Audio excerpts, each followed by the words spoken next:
नमः शिवाय। नहीं स्वामी। ओम नमः शिवाय। ओम नमः शिवाय। आप व्यर्थ ही व्यग्र हो रहे हैं स्वामी। अच्छा, तो अब हम व्यर्थ भी कुछ कार्य करते हैं। मेरा अभिप्राय यह नहीं है स्वामी। हम तुम्हारा अभिप्राय बहुत समय से समझ रहे हैं। तुम हमें बहलाने का प्रयत्न न करो। पति का मन बहलाने का अधिकार तो पत्नी का ही होता है स्वामी, और जगत जानता है कि मैं आपकी पत्नी हूँ। बस बस, इस समय ना तो हमें तुम्हारी मीठी मधुर बातें सुननी है और ना ही तुम्हारे साथ की आवश्यकता है। आपको मेरे साथ की आवश्यकता नहीं है, तो फिर मैं इसी समय कैलाश छोड़कर अन्यत्र कहीं चली जाती हूँ। फिर आप मुझे ढूंढने की चेष्टा न करना। तुम सहज जा सकती हो। हम पहले भी तुम्हारे बिना अकेले रह चुके हैं। तुम भली भांति जानती हो कि चुनौतीपूर्ण शब्द सुनना हमारे स्वभाव में नहीं। वैसे भी तुम्हारे साथ इतने समय तक रहकर हम अपनी स्वतंत्रता खो चुके थे। अच्छा ही तुम्हारे जाने के पश्चात हम फिर से स्वतंत्र हो जाएंगे। स्वामी,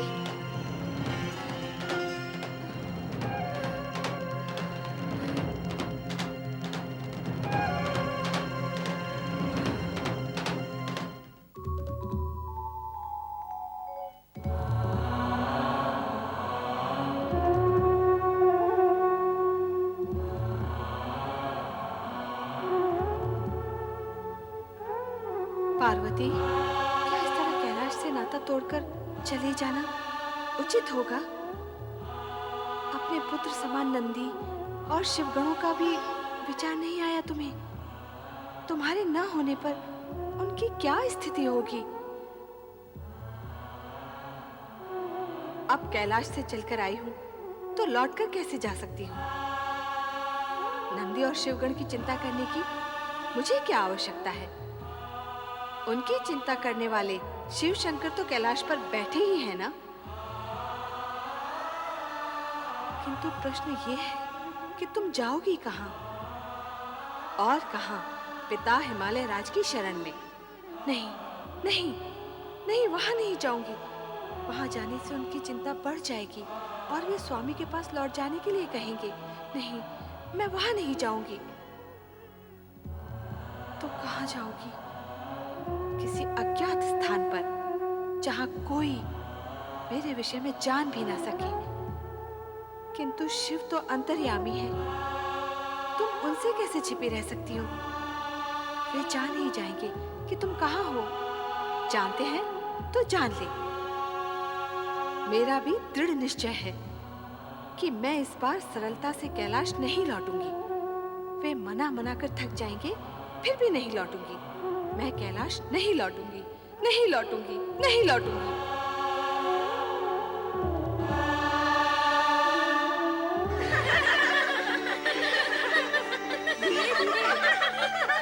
धीरे, अब गिर देंगे। धीरे धीरे, धीरे धीरे, हमको डर लगता है।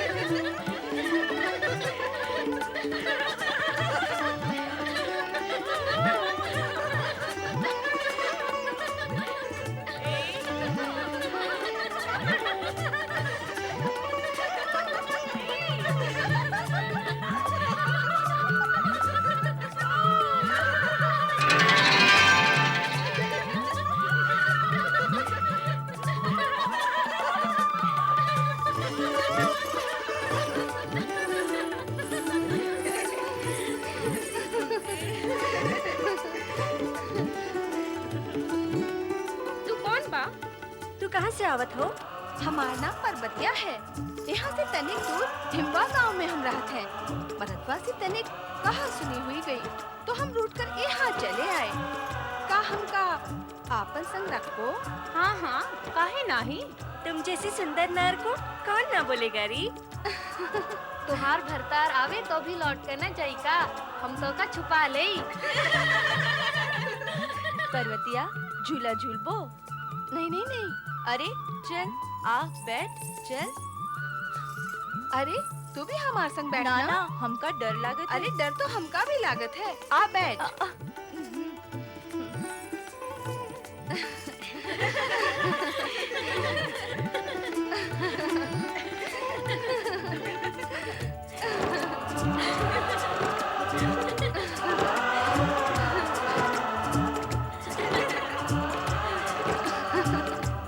झूला झूले में तो पर्वतिया बहुत चतुर है। झूलन में चतुर है तो व्यवहार में अधिक ही चतुर रही होगी। क्यों रे पर्वतिया? काहे कि हम अपने गांव हिमा में सदा खेलत रहे ना। कौन के संग खेलत रहे? अपने मनवितवा के संग।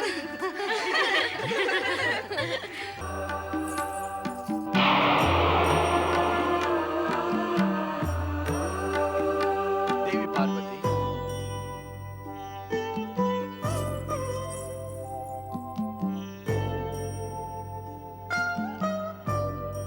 तुमने सत्य ही कहा था पार्वती।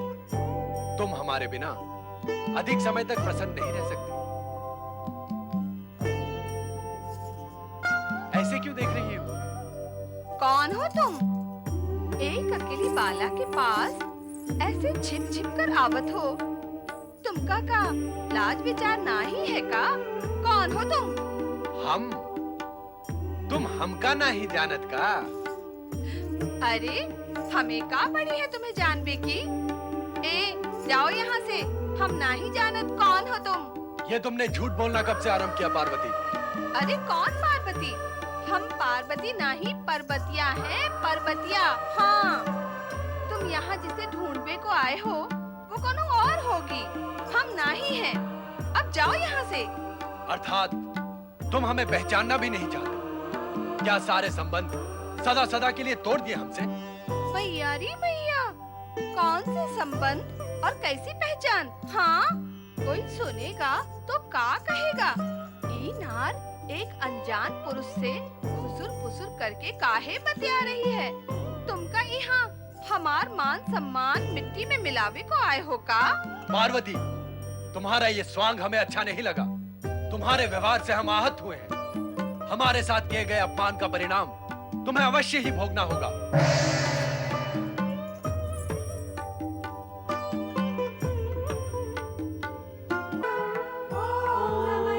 नमः शिवाय। ओम नमः शिवाय। ओम नमः शिवाय।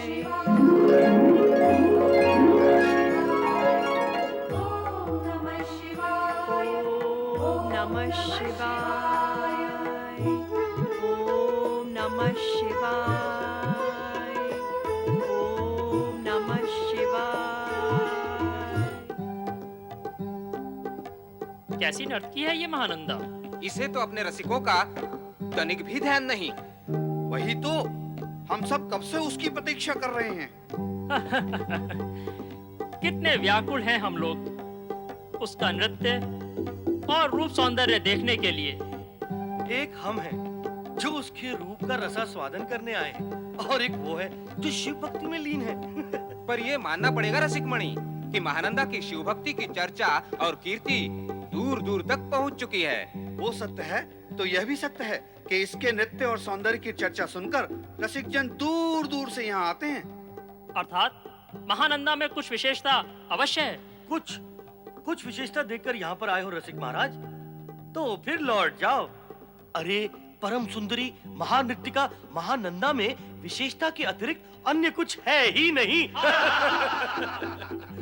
अरे आप यहाँ क्या कर रहे हैं? जाइए महानंदा को बुलाइए। जाइए जाइए। ओम नमः शिवाय। हे शिव शंकर, मेरे मन में सदा ही अपनी भक्ति को बनाए रखना, ताकि दिनों रात मैं आपकी स्तुति व नाम स्मरण करती रहूं। मेरा मन अब इन रसिकों को लुभाने व प्रसन्न करने के लिए नृत्य में नहीं लगता। इस रूप व नृत्य विग्रह की आजीविका से मुझे मुक्ति दिलाएं प्रभु। इन रसिकों का मनोरंजन करते करते मेरा मन अब ऊब चुका है महेश्वर।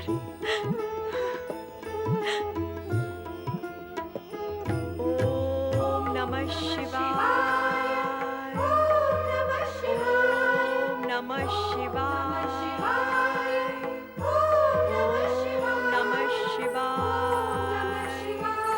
ओम नमः शिवाय। आपके रसिकगण आपकी प्रतीक्षा करते करते थक गए हैं। उनमें असंतोष व्याप रहा है। अब आप शीघ्र ही नृत्यालय चलें, अन्यथा वे उत्तेजित हो उठेंगे। उनसे कह दे कि मेरा स्वास्थ्य ठीक नहीं, मैं उनका मनोरंजन नहीं कर सकूंगी। किंतु स्वामिनी, एक बार नृत्यालय के द्वार से असंतुष्ट होकर गया रसिकराज फिर से लौटकर कभी नहीं आता। नहीं आता तो ना आए। ऐसे तो आपका ये सारा नृत्यालय कुछ ही दिनों में सूना हो जाएगा। होता है तो हो जाए, मुझे इसकी चिंता नहीं। मेरे आराध्य शिव शंकर मेरी रक्षा करेंगे। जैसी आपकी इच्छा। तो ग्राहकों को लौटा दूं? हाँ, लौटा दो। ओम नमः शिवाय। ओम नमः शिवाय। ओम नमः शिवाय।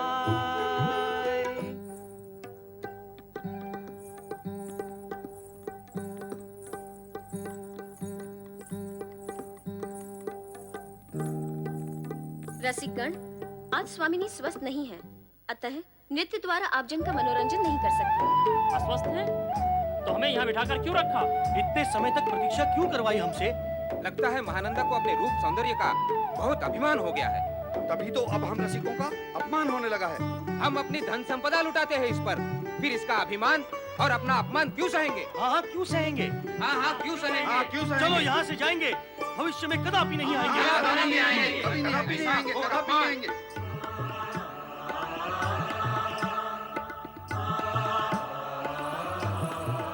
रसिकराज, क्या आपने देवी महानंदा का संदेश नहीं सुना? वे अस्वस्थ हैं, नृत्य नहीं करेंगे। संदेश सुनो, किंतु मैं यहाँ उनका नृत्य देखने नहीं आया हूँ, केवल उनसे भेंट करने आया हूँ। इस समय वे किसी से भेंट नहीं करेंगी। अवश्य करेंगे। मैं महानंदा के रूप सौंदर्य की चर्चा सुनकर दूर देश से आ रहा हूँ और अब उनसे मिले बिना लौटूंगा नहीं। आपने देखा नहीं कि यहाँ बैठे हुए सारे रसिकगण लौट गए हैं? उनमें और मुझ में अंतर है। क्या अंतर है? वे केवल रसिक थे, मैं महारसिक हूं। वे केवल तन सौंदर्य के लोभी थे, मैं मन आत्मा के सौंदर्य का प्रेमी हूं। इसीलिए अब मैं उनसे मिले बिना लौटूंगा नहीं, भले ही मुझे पूरी रात्रि प्रतीक्षा क्यों न करनी पड़े। ठीक है, जाकर कहती हूँ वहाँ स्वामिनी से एक हठ योगी पधारे हैं। केवल योगी कहना ही पर्याप्त है। ओम नमः शिवाय। ओम नमः शिवाय। स्वामिनी, सभी भद्रजन चले गए हैं, किंतु एक हठीला व्यक्ति हट पर उतारू है। कहता है बहुत दूर से महानंदा के रूप और सौंदर्य की चर्चा सुनकर आया हूँ। रात्रि भर प्रतीक्षा करूंगा, किंतु भेंट अवश्य करूंगा। अद्भुत प्राणी है, इतनी हट कर रहा है तो मिलना ही पड़ेगा।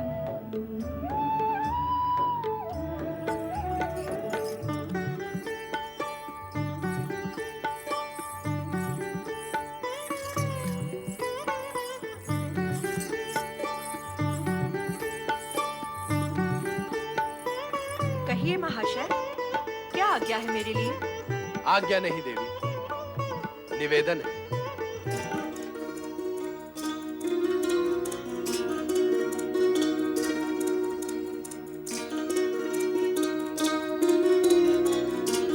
निवेदन मुझसे?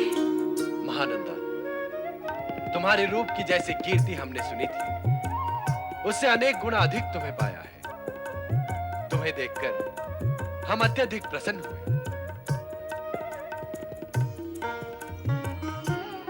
हीरे के ये 4 कंगन तुम्हें भेंट देना चाहता हूं, इन्हें स्वीकार करें।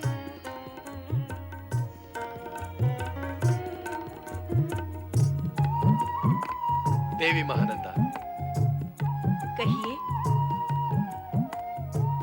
तुम्हें हमारी एक इच्छा पूर्ण करनी होगी। इच्छा?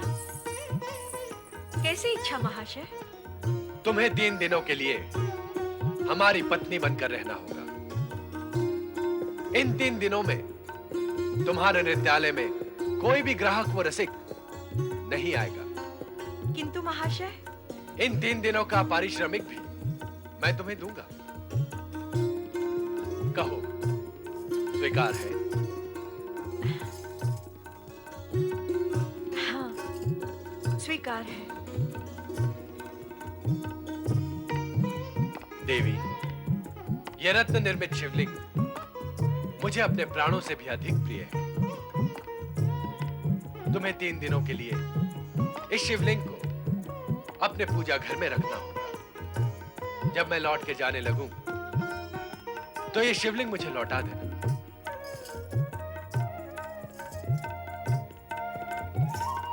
मैं भगवान शिव से प्रार्थना करूंगी कि आपको कभी भी लौटकर जाना न पड़े।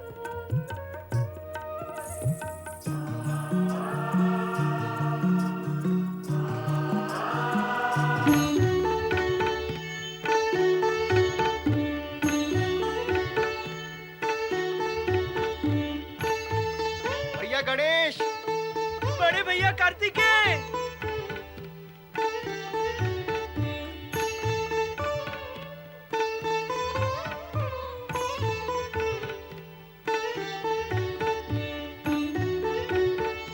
प्रणाम बड़े भैया कार्तिकेय। सदा मंगलकार्य हो। बहुत समय पश्चात मिल रहे हैं हम। हाँ भैया कार्तिकेय, आपके दर्शन से मन प्रसन्न हो गया। अब कैलाश जाकर माता पिता के दर्शन का भी लाभ हो जाएगा। मैं भी वहीं जा रहा हूँ, माता पिता के दर्शन करने। ये अच्छा संयोग रहा कि हम मार्ग में ही मिल गए। अब दोनों मिलकर चलते हैं। दोनों एक साथ माता पिता के दर्शन करेंगे। नारायण नारायण। देवर्षि नारद को प्रणाम। आप दोनों के दर्शन पाकर मैं प्रसन्न अवश्य हुआ, किंतु खेद है, कैलाश पर भगवान भोलेनाथ और माता पार्वती नहीं है। मैं 2 बार उनके दर्शन के लिए गया था, किंतु मैं निराश लौट आया। देवर्षि, कहीं आप हम भाइयों के साथ विनोद तो नहीं कर रहे? ये विषय विनोद का नहीं है कुमार कार्तिकेय।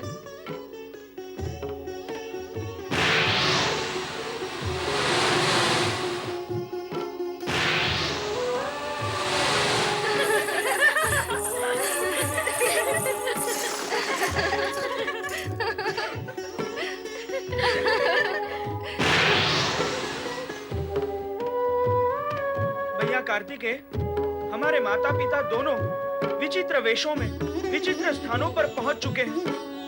मैं आपको उनका पता बताता हूँ। आप पिता के पास पहुंचो, मैं माता के पास पहुंचता हूँ।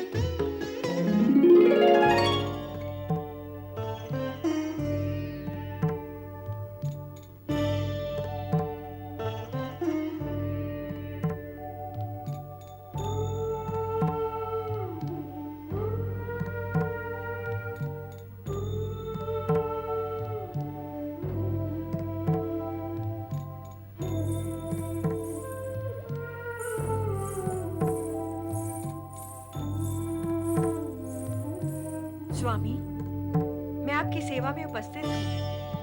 दूध लाई हूँ, दूध पान कर लीजिए। स्वामी, आपको पा लेने के पश्चात मैं अपना सब कुछ पिछला भूल जाना चाहती हूँ। मेरा मन केवल 3 दिन के लिए आपकी पत्नी नहीं, जीवन भर के लिए आपके चरणों की दासी बनना चाहता है। नहीं देवी, मुझे तुम्हारी सेवा की आवश्यकता नहीं है। मैं विवाहित और एक पत्नीव्रता हूं। मैं तुम्हारी सेवा ग्रहण नहीं कर सकता। मैं तो केवल तुम्हारी शिव भक्ति की कीर्ति सुनकर एक भक्तिमती नर्तकी के मन की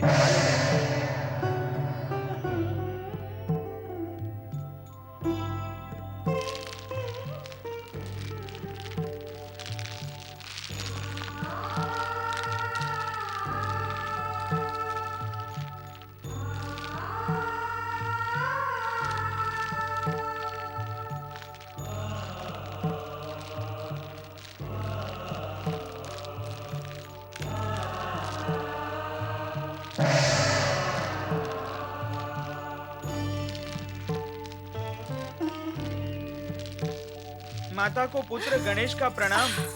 गणेश, भगवान गणेश, हमार गाँव माँ। किंतु माता, ये आपने कैसा वेश धारण किया है? अरे, हमरे तो भाग्य ही खुल गए। भगवान गणेश जी जो पधारे हैं हमार कुटिया माँ। बड़े दयावान हो गणेश जी महाराज। भक्तन की सुधि बुद्धि नहीं बिसारत। अर्थात आप मुझे पुत्र के रूप में पहचानना नहीं चाहती? पुत्र? कौन पुत्र और कौन माता? भगवान गणेश जी भगवान, का तुम हमरे संग विनोद करत हो? अरे, तुम हमरे भगवान हो और हम तुम्हार भक्तिन पर्वतिया। आओ पधारो, हम अभी सब सहेलियों को बुलाए लेते हैं। आप हमारी बस्ती में पधारे हो तो हम सब मिलकर तुहार पूजा करीब, तुहार गुण गाइब। अरियो चंपा, कनेरी, सुमेरी, सोनेरी, आवा हो आवा, आवा आवा। अरे, हमार तो भाग्य खुल गए हो। आवा आवा। गणेश जी पधारे हैं हमार बस्ती में, इनकी पूजा करिबे। जय गणेश जी, जय गणेश जी, जय गणेश जी। पार्वती, प्रणाम नानी माँ। आयुष्मान भव। हमसे भी पहले पहुंच गए गणेश। हमें तो ये स्थान ढूंढने में समय लगा। फिर भी हम यहाँ पहुँच तो गए, परंतु यहाँ पहुँचने का लाभ हो नहीं रहा है नानी जी, कारण कि माता जी बदल गई हैं। वो किसी को भी नहीं पहचानती। पुत्री पार्वती। प्रणाम महारानी जी, हम पार्वती नहीं, पर्वतिया हैं, पर्वतिया। आपको पहचानवा में भूल भई है महारानी जी। गणेश भैया, गणेश भैया, मैं जो कुछ भी देख कर आ रहा हूँ वो तुम्हें बता नहीं सकता, और वो देखने के पश्चात भी मुझे अपनी आंखों पर विश्वास नहीं हो रहा।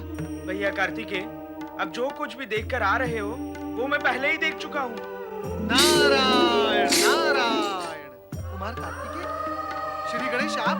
देवऋषि, एक गंभीर विषय में हम आपसे विचार विमर्श करना चाहते हैं। आइए। अरे, आज हमार घर द्वार में महारानी आई हैं। इनका स्वागत होवे का चाहिए। पधारे महारानी पधारे, हमार कुटिया में पधारे।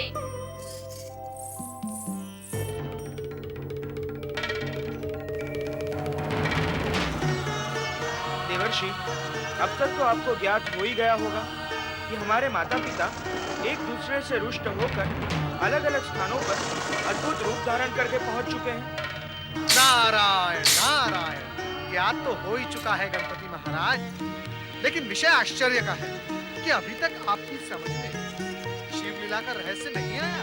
तो वो रहस्य क्या है देवर्षि? उस रहस्य को स्पष्ट करने के लिए ही तो हमें आपके परामर्श की आवश्यकता है। मेरे परामर्श की? हाँ देवर्षि। वो भी आपको? नारायण नारायण। गणपति महाराज, आप तो स्वयं बुद्धि के निधान हैं। भला मैं आपको क्या परामर्श दे सकता हूँ? भैया गणेश, मैं स्वयं अपनी आंखों से उस नर्तकी महानंदा की दृष्टता देखकर आ रहा हूँ। वो पिता शिव शंकर को मोहित करने की चेष्टा कर रही थी। ये सब देखकर मैंने स्वयं पर संयम रखा, अन्यथा। भैया कार्तिकेय, ऐसी विषम स्थिति में क्रोध से नहीं, चतुराई से कार्य करना पड़ता है। ऐसे समय में भी आपने संयम रखकर उचित ही किया है। उचित कार्य तो हमने कर दिया भैया गणेश, पर हम ये नहीं समझ सके अब तक कि पिताश्री ने वहां जाकर ये अनुचित कार्य क्यों किया। हो सकता है पिता शिव शंकर का महानंदा के पास जाने का विशेष उद्देश्य रहा हो। विशेष उद्देश्य? वो क्या हो सकता है? नहीं, उनका केवल एक ही उद्देश्य है, और वो है माता को पीड़ित करना, बस। क्या हमारे पिता हमारी माता को पीड़ित करेंगे? किया तो है। नारायण नारायण। आप दोनों भ्राता माता पिता को लेकर विवाद में जुट गए, किंतु पहले ये तो ज्ञात कर लो कि माता पार्वती को इस सत्य का ज्ञान है अथवा नहीं कि भगवान भोलेनाथ महानंदा के यहाँ विराजमान है। देवर्षि, माता की स्थिति तो और भी विषम और घातक है। वो कैसे? वे तो सभी से संबंध तोड़ चुकी है। नहीं नहीं, ये असंभव है। प्रत्यक्ष को प्रमाण क्या, वे अपने पुत्रों तथा माता पिता तक को नहीं पहचानती। इसका तो स्पष्ट अर्थ यही हुआ कि अपने सभी संबंधों को तोड़ चुकी है। नारायण नारायण।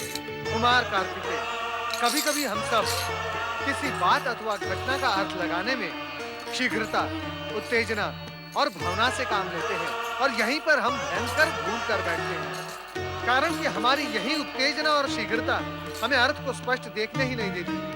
जो दिखाती है वो अर्थ नहीं, अनर्थ होता है। इसीलिए स्थिति पर धैर्य पूर्वक विचार करना अति आवश्यक होता है। तो देवर्षि, अब हमें क्या करना चाहिए? गणपति महाराज, वर्तमान परिस्थिति जिस प्रकार की है, ऐसे में किसी के किए कुछ नहीं होगा। ऐसे में तो नारद को ही कुछ करना होगा। नारायण नारायण। अब मैं अपरिचय को परिचय में बदलकर सभी को पहचान योग्य बनाने की योजना पूर्ण करूंगा।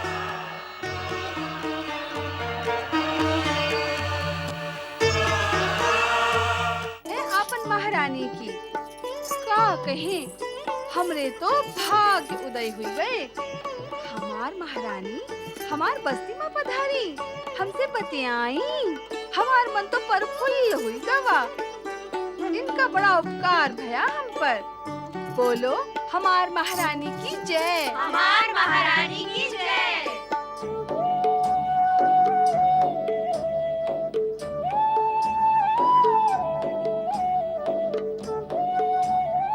तुम हमें पहचानना नहीं चाहती पार्वती? ए लो मैया री मैया, ई का कहत हो महारानी जी? काहे नहीं पहचानेंगे हम आपका? पहचाने हैं तो ही तो आरती उतारे हैं हम आप ही का, चरण छुए हैं हम अपनी महारानी के। क्यों री चंपा, का कहत हो? ठीक कहत हो, जो तुम कहत हो हम भी वही कहत हैं। आप सुनत है ना महारानी जी, हमार सखियां भी यही कहत हैं। अब और अधिक तुम्हारा स्वांग हमसे देखा नहीं जाता पार्वती। इसमें कोई संदेह नहीं रहा कि तुम हमारी पुत्री हो और शिव शंकर की भार्या देवी पार्वती। अब छोड़ो ये सब स्वांग और चलो मेरे साथ महल में। जब तक शिव शंकर तुम्हें स्वयं लेने नहीं आ जाते, मैं तुम्हें अपने पास रखूंगी। चलो। कहीं ये पर्वतिया स्वांग करे है? कौन जाने ये पर्वतिया है कि पार्वती है। महारानी उनका पुत्री कहत है। शिव जी की भार्या कहत है। हमको तो कुछ गड़बड़ लागे है। ही देखा, महारानी हमका अपनी बिटिया बतावत है, पर हमरे ऐसन भाग्य कहाँ। हमका अपना महल में ले जावे की चाहत है। का हो सखियों, का कहत हो? जावे हम इनके संग? नहीं नहीं, तुम सबका छोड़कर हम कैसे जा सकत हैं? ये पार्वती नहीं, पर्वतिया है, पर्वतिया।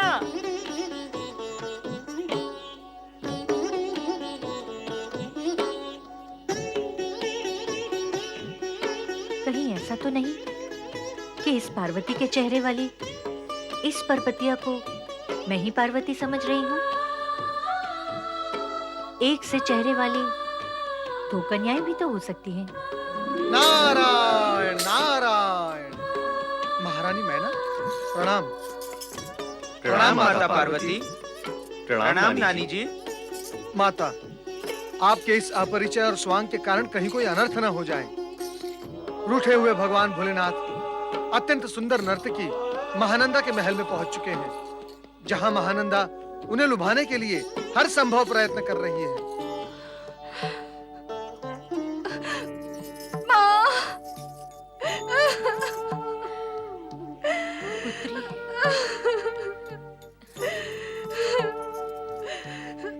सुना माता आपने? भगवान शिव शंकर मुझसे रुष्ट होकर कहां तक जा पहुंचे हैं। अब मैं क्या करूं माता? मैं मैं क्या करूं? मैं क्या करूं?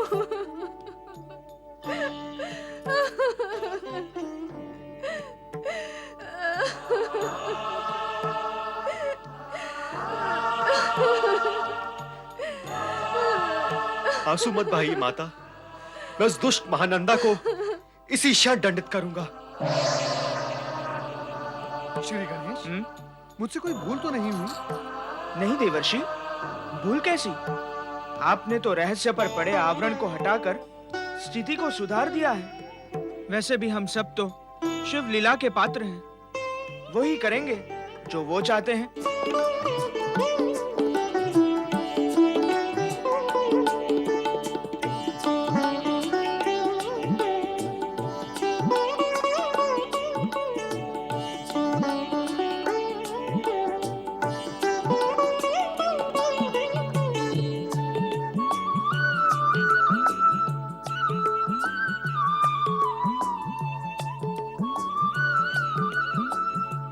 क्या बात है महानंदा, तुम्हारे सुंदर मुखमंडल पर उदासी के बादल क्यों मंडरा रहे हैं?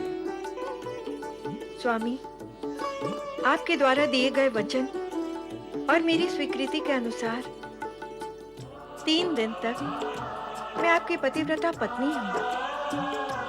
किंतु अब तक आपने मुझे अपने से दूर दूर रखा और अपनी सेवा का अवसर नहीं दिया। इसी का मुझे दुख है। किंतु स्वामी,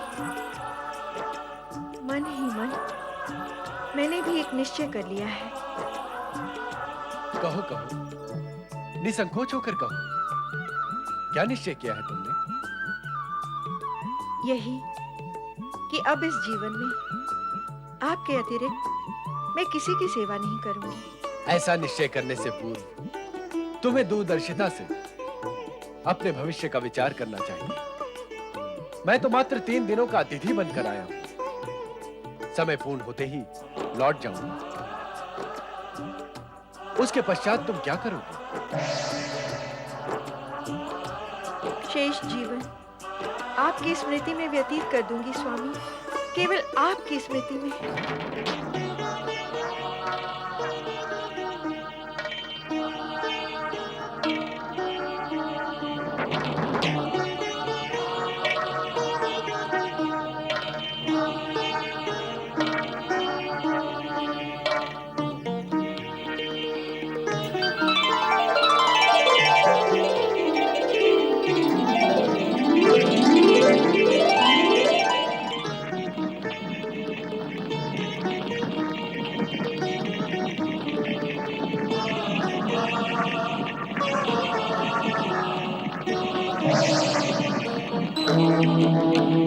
अग्नि, मेरी पूजा घर में अग्नि कैसे लगी? मेरे पूजा घर में अग्नि लगी। कोई तो मेरे पूजा घर की रक्षा करो।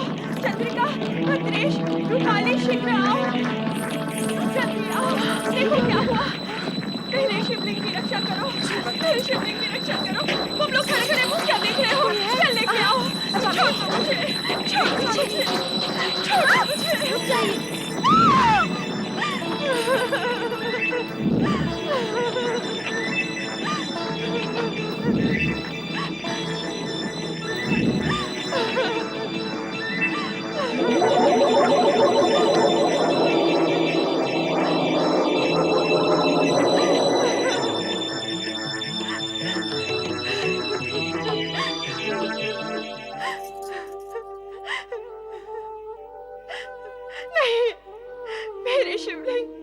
मैंने तुम्हें रत्न निर्मित शिवलिंग सौंपने से पहले कहा था कि यह मुझे प्राणों से भी अधिक प्रिय है।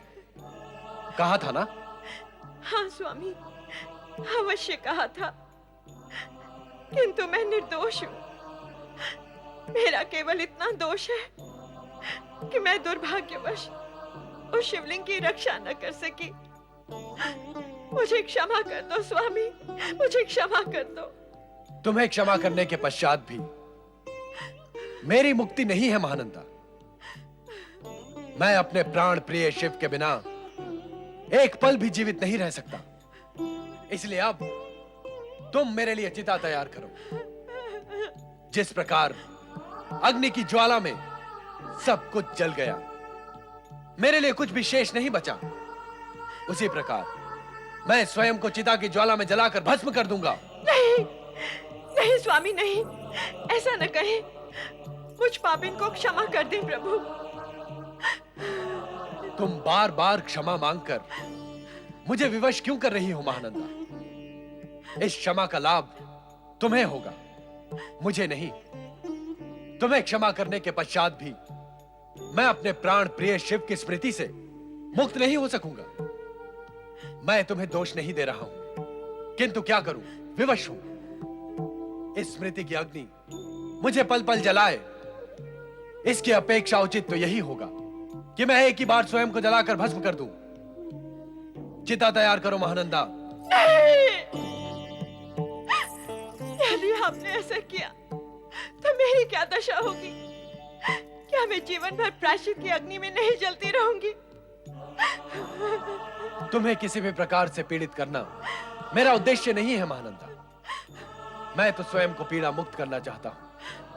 अब अधिक तर्क और विलंब न करो और चिता सजवा दो।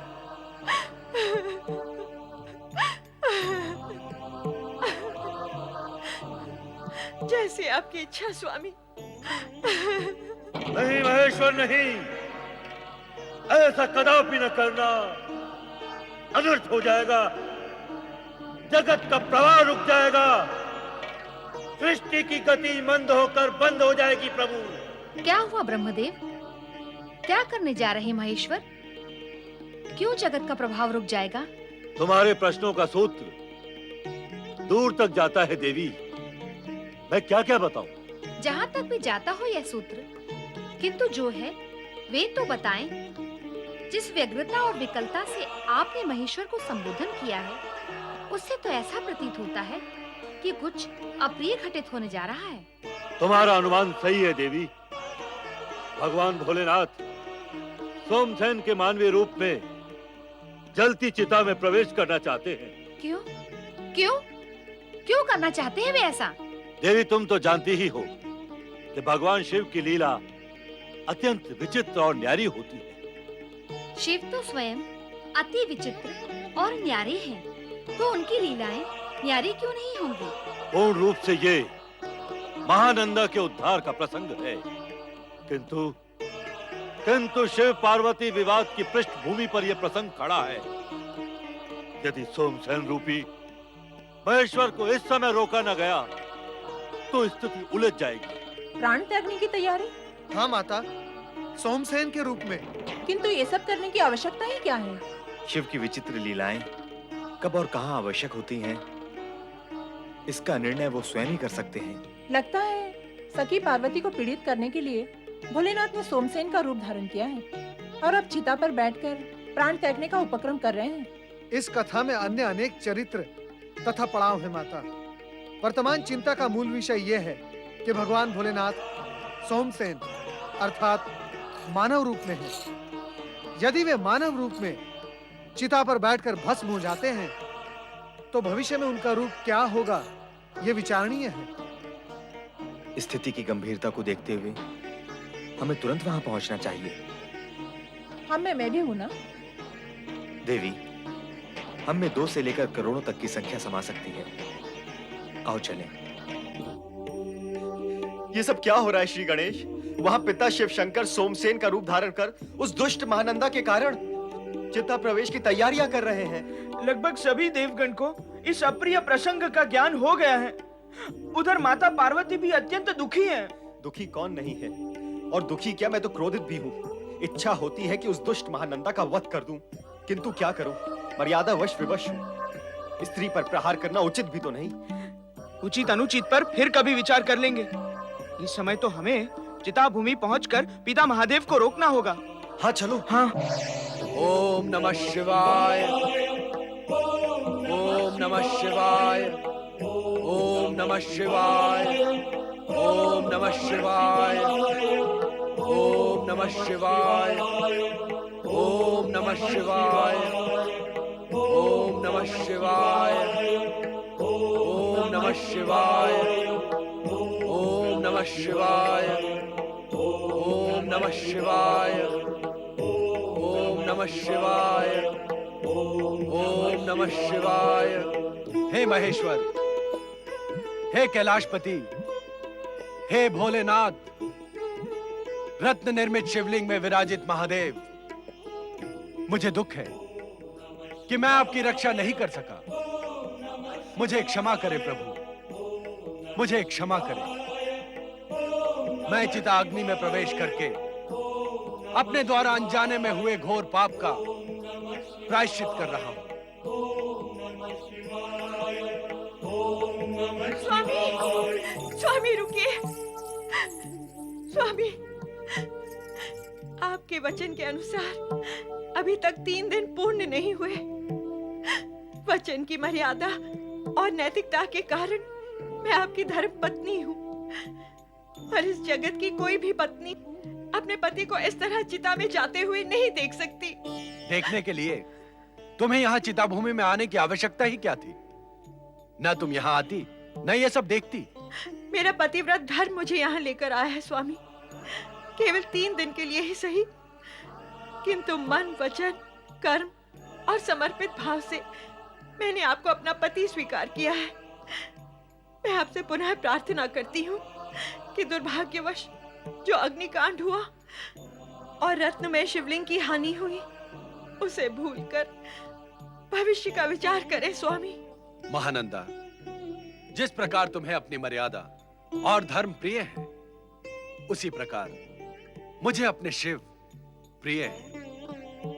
चिता तक आकर प्रदक्षिणा लेने के पश्चात भविष्य का विचार करना धर्म विरुद्ध होगा। अब तो चिता में प्रवेश करना ही होगा। तुम्हारा हित इसी में है कि तुम अपने महल में लौट जाओ। आपका चिता को छोड़कर लौटना धर्म विरुद्ध है, तो क्या मेरा आपको छोड़कर लौटना धर्म संगत होगा? अब तो आप अपने साथ मुझे भी चिता में प्रवेश करने की अनुमति दें। तुम क्यों चिता में प्रवेश करोगी? तुम्हारा अपराध क्या है? तुम तो निर्दोष हो। अपराध अथवा दोष आपका भी क्या है? जितनी निर्दोष मैं हूँ, उतने ही आप भी हैं। रत्न में शिवलिंग के भस्म होने के लिए न आप दोषी हैं न मैं। फिर क्यों अकारण स्वयं को दंडित किया जाए? तुम फिर से तर्क करने लगी महानंदा। ये विषय तर्क का नहीं, भावना का है। अब तुम लौट जाओ और हमें चिता में प्रवेश करने दो।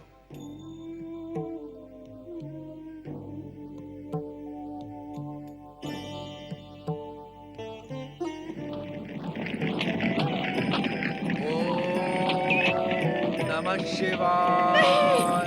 नहीं स्वामी। नमः शिवाय। नमः शिवाय। नमः शिवाय।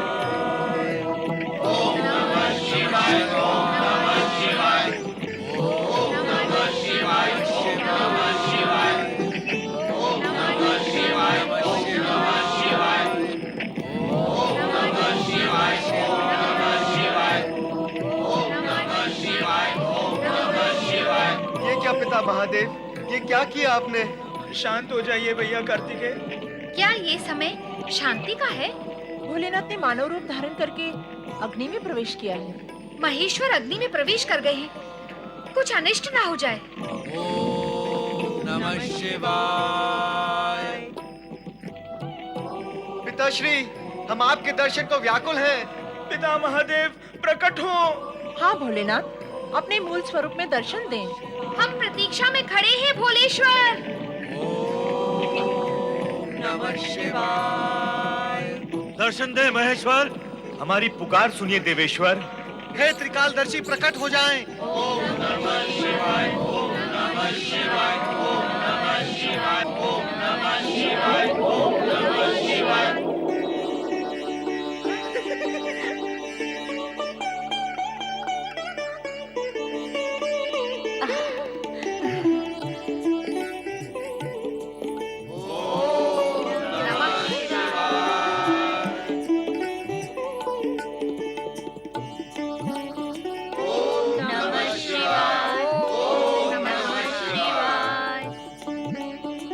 हे भोलेनाथ, शिव शंकर, आपके दर्शन पाकर धन्य हो गई मैं। मेरा तो आवागमन का फेरा ही टूट गया।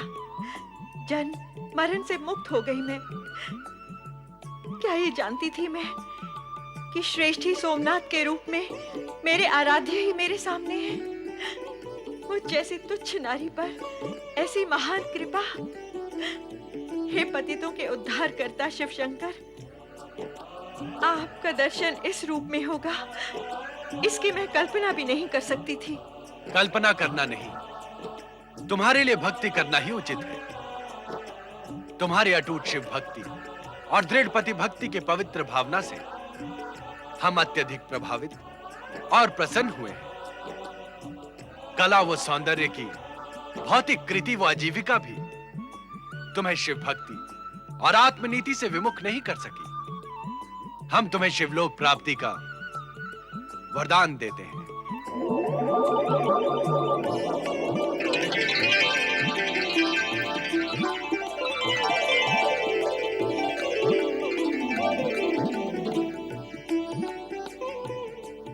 तुम्हारे उद्धार के साथ साथ हमारी अग्नि परीक्षा भी हो गई महाराज। पतित उद्धारक सर्वेश्वर शिव शंकर की जय। शिव भक्त महामयी महानंदा की जय। नारायण नारायण। हे भोलेनाथ, आप परीक्षा देते कहाँ हैं? आप तो सारे जगत की परीक्षा लेते रहते हैं। भला आपकी परीक्षा कौन लेगा? शिव की परीक्षा शिवा तो ले ही सकती है। भोलेनाथ, जिसे आप परीक्षा कहते हैं, परोक्ष रूप में वही आपकी लीला है। सर्वथा विचित्र लीला जो किसी की भी समझ में नहीं आती। पिता महादेव की लीलाएं जब माता पार्वती की ही समझ में नहीं आती, तो अन्य किसी की समझ में आने का प्रश्न ही नहीं उठता। इसके आगे का सत्य ये है कि यदि पति की लीला पत्नी की समझ में नहीं आती, तो पुत्रों की समझ में कैसे आएगी? क्यों भैया गणेश, ठीक कहा ना मैंने?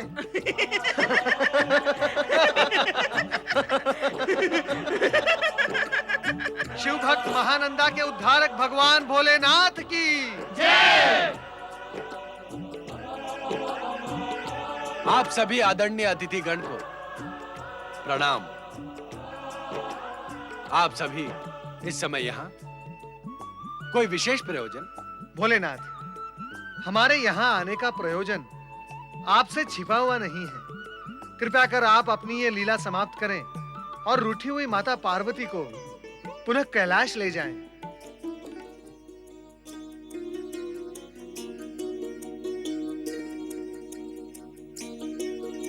बुद्धि सिद्धि के पति श्री गणेश, हम ये स्पष्ट कर देना चाहते हैं कि हमारे मन में किसी के प्रति कोई दुराग्रह नहीं है, किंतु तुम्हें अपने पिता के गौरव का ध्यान रखते हुए वही करना चाहिए जो तुम्हें उचित प्रतीत हो।